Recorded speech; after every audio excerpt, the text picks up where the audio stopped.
ও নবী আমরা তোমার দিবানা, ও হাসানের নানা, ও হুসাইনের নানা। তুমি হলে হর মুমিনে জান্নাতের ঠিকানা। তুমি হলে হর মুমিনে জান্নাতের ঠিকানা।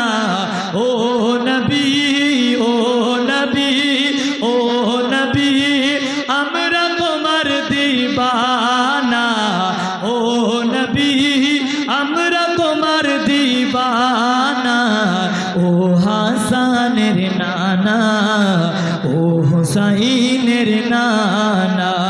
হযরত বেলাল বহরের পরে বলছে কি শোনো না।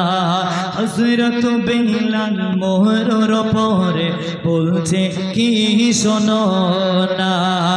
আমি বেলাল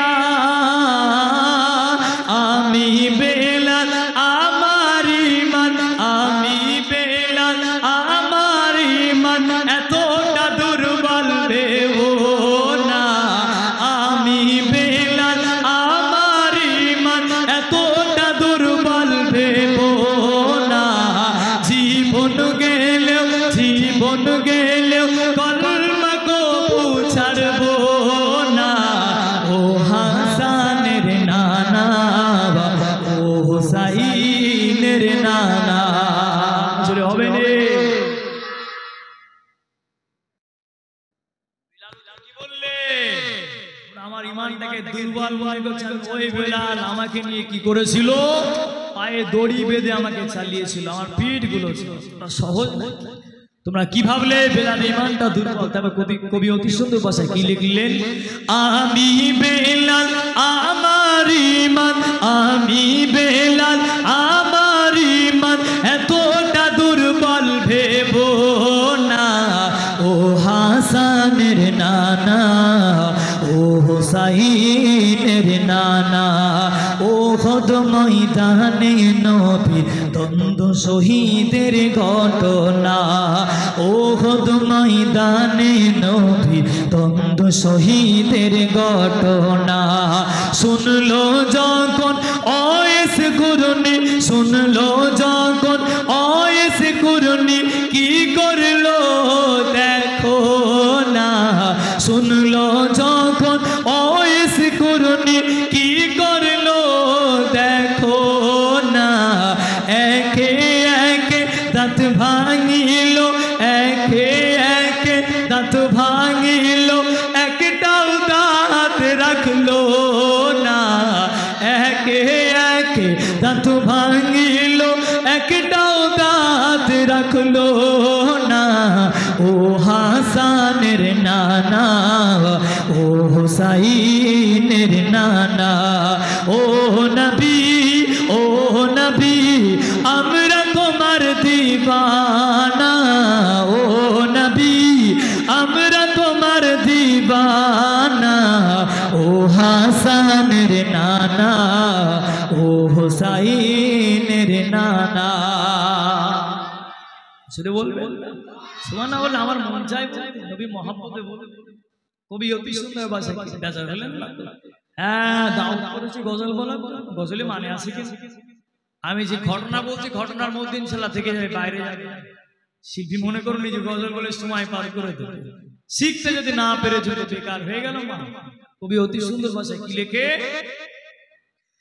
দেখে তালহা নবীজিকে, দেখে তালহা আসিতেছে দয়ার নবীর দিকে। দেখে তালহা আসিতেছে দয়ার নবীর দিকে। জড়িয়ে তখন নবীর বদন, জড়িয়ে তখন নবীর বদন, শপথের নিল নিজের বুকে।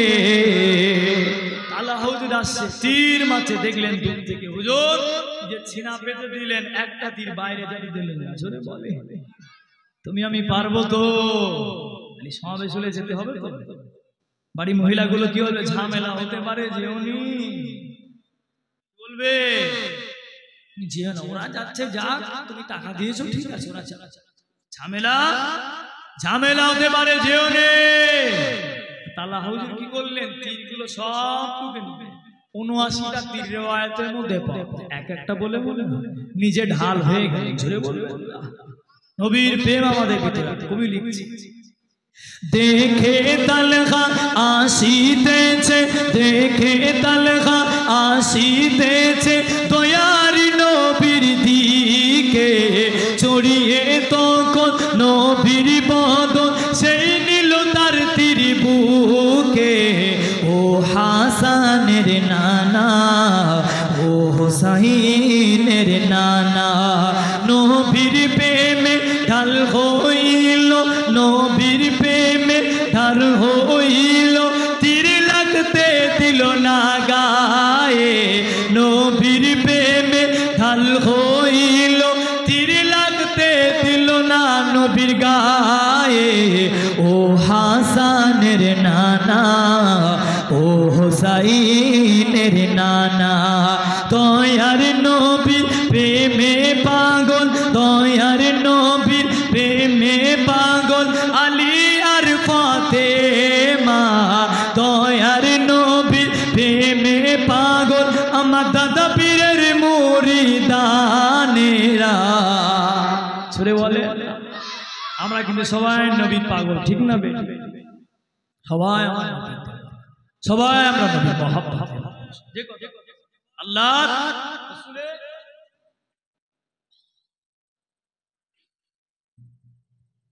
আল্লাহর রাসূলের চাচা জান হযরতে আমির হামজা, মনে আছে কাবা শরীফে চলে গেল, কাবা শরীফে গেল, আবু জাহালকে মারলেন, বলে ওরা বেঈমান না ঈমান। আপনি একা বলেন, বাকিগুলো বসে বসে বলেন বেঈমানদের বেঈমান বলতে লজ্জা লাগে আপনাদের? জোরে বলেন, একসাথে বলেন। প্রকাশ্য শত্রু ইসলাম, প্রকাশ্য তাহলে একজনা বললো বেঈমান, বাকিগুলো ছিল কেন? কোথায় নবীর প্রেম? বেঈমানকে জোরে জোরে বলতে হবে ওটা ছিল কাফের, কোনো কথা প্রকাশ্য। আপনারা বাংলাদেশের বক্তা আছে, নাম শুনেছেন ইনায়েতুল্লাহ আব্বাস, আমাদের সিলসিলা মানুষ কিন্তু একদম সঙ্গে সঙ্গে কাফের বানিয়ে দেন, একদম সাথে সাথে কাফের। জনপুর দরবার শরীফ,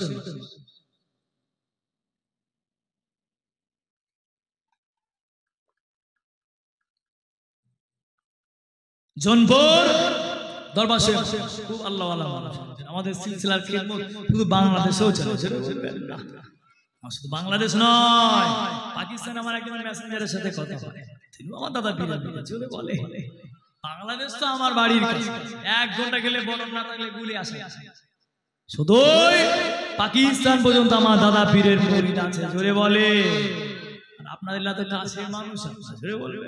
ওই জন্য নবীর প্রেমটা মহব্বতে দরুদ শরীফ আল্লাহুম্মা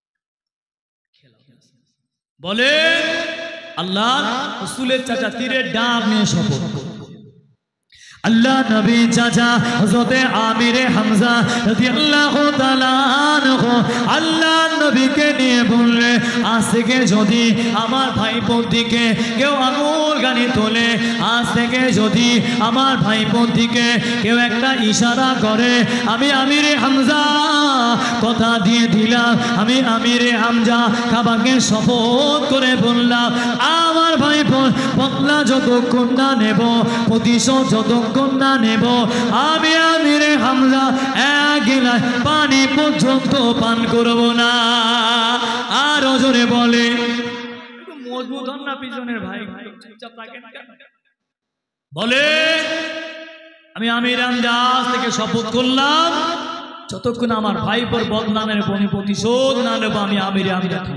আমার নবী দুঃখে দূরে খেতে বলে, চাচা যা ভাইপোকে খুশি করতে চাচা, ভাইপোকে খুশি করতে হবে, হাতটা বাড়িয়ে দিয়ে বলে, আমার নবীর ইচ্ছা কি? হামলা মানে কি করবে? হাত বাড়ালো মানে ওখানে কলমা পড়বে। আর ওই রাগ রাগ অবস্থায় নবীর প্রতি একে প্রেম, ওখানে কলমা পড়ে নিলেন। জোরে বলে না, কলমা পড়ে আবার বলে আমার ভাইপো যে ধর্ম আসে গ্রহণ করে, আমি আমির হামলা সেটাও গ্রহণ করব। বলে তোটা নবীর প্রেম বুঝলে, গরমে গরমে কাজ হয়ে গেল। বাড়িতে চলে এলো অনেক যখন ওহদের মাঠে যুদ্ধ হয়ে গেল, আল্লাহ রাসূল ওহদের মাঠে চলে গেলেন, চাচাও চলে গেল। আমার নবীর সাহাবা ছিল, আমার নামটা মনে আসে, তো নবী পাকের কাছে কাছে ছিল। আল্লাহর রাসূল যুদ্ধের সময় যে পোশাকগুলো পরা হয় লোহার, এই মাথাতে আল্লাহ রাসূলের কি হয়েছিল, একটা শেখ মতন আমার রাসূলের গায়ে ফেটে গিয়েছিল। আহা, আমার রাসূলের চোখ দিয়ে যখন ঝরঝর করে পানি ঝরে, সাহাবা হুজুর সবাই মিলে কাঁদে। সাহাবা হুজুরা ঝরঝর করে কাঁদছে, ইয়া রাসূলুল্লাহ হাবিবাল্লাহ, হুজুর আপনার এখানে না একটা শিখ ফুটে গিয়েছে।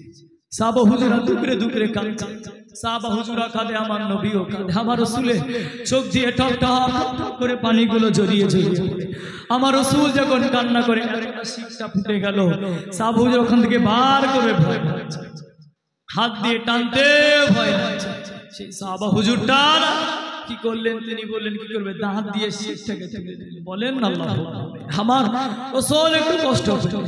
আল্লাহ রাসূলকে ওদের মাঠে একটা জায়গায় বসানো হলো, হুজুর আপনি এখানে বসেন। সাহাবা হুজুর ওখানে আছে, হুজুর আপনার লেগে জান দেওয়ার জন্য, দিন শরীয়তের জন্য জান দেওয়ার লেগে সবাই আছে, হুজুর আপনি একটু ঠান্ডা হন, হুজুর আপনি বসে বসে, হুজুর আপনি না থাকলে আমরা কার কাছে যাব। হুজুরে বলে হুজুর, সাহাবীরা সবাই বসে আছে, সাহাবাটা না দুকরে দুকরে কাঁদছে।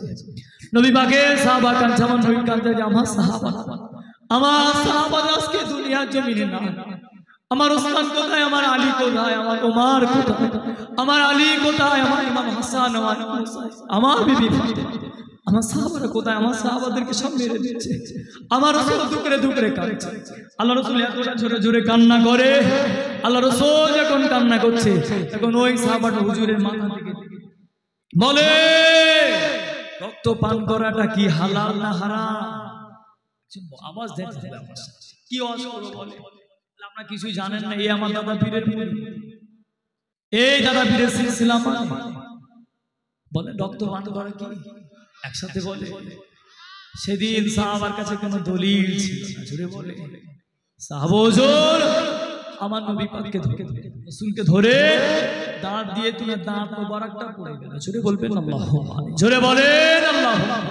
তিনি কি করলেন, আমার রাসূলকে চিন্তা করে রাসূলের মাথায় একটা দাগ হয়ে গেল, আল্লাহর রাসূলের এখানে একটা দাগ হয়ে গেল, এখানে ফুটে গেল। তিনি বললেন আমার জামা দিয়ে দিলে আমার নবী মনে হয় কষ্ট পাবে, আমার জামাটা ছিঁড়ে দিলে মনে হয় আমার রাসূল কষ্ট পাবে, এখানে নেকড়া দিলে মনে হয় নেকড়া থেকে যাবে, এখানে পানি দিলে আল্লাহ রাসূল এখানে জানতে পারবে। তিনি খুব চিন্তায় রয়েছে, শুধু কাঁদছে, আল্লাহ আমি কি, আল্লাহ পাক আপনার হাবিবের এই অবস্থা থেকে আল্লাহ পাক আমি কি করব, আল্লাহ পাক আপনি আমার সুবুদ্ধি দান করেন, আল্লাহ পাক আপনার হাবিবুল্লাহ অসুস্থ, আল্লাহ আপনার পেয়ারা দোস্ত জিবরিল আমিন এসে বলে ইয়া রাসূলুল্লাহ হাবিবাল্লাহ, হুজুর আপনি যদি আদেশ দেন ওহদ পাহাড়টা চাপিয়ে দেব, কাঁটির সাথে মিশিয়ে দেব। জোরে বলবেন আমার রাসূল বললেন জিবরিল, জিবরিল আমি যদি এদেরকে মেরে দাও, এদেরকে যদি শহীদ করে দেয়, যদি মরে যায়, আমি নবী কার কাছে যাব?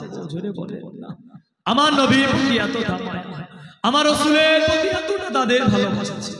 জিবরিল না না আমার উম্মতদের কিছু করো না, আমার সাহাবাদের কিছু হবে না, আমি নবী সব সামনে। জোরে বলেন আল্লাহর রাসূল দুকরে দুকরে কাছে ওই সাহাবাটা কি করলেন, নিজের জিহ্বা দিয়ে দিয়ে তারা আল্লাহ রাসূলের রক্তগুলো চেটে চেটে পরিষ্কার করে দেয়। জোরে বলেন, তার কাছে কোনো দলিল ছিল না। আর তুমি আমি মাহফিল করলে দলিল দেব কেন? নবীর নবীর মুহাব্বত হবে, বিনা দলিলে নবীকে ভালোবাসি। জোরে বলবেন না। নবীর প্রেম হবে, বিনা দলিলে নবীর মুহাব্বত হবে। জোরে বলেন। কে কি বললো না বললো যায় না, আমরা নবীকে মানি। জোরে জোরে। কে মানলো না মানলো যায় না, আমরা নবীকে। ওদের ময়দানে যুদ্ধ চলেছে, কিছুক্ষণ পরে আমির হামজা হুজুর শহীদ হলেন।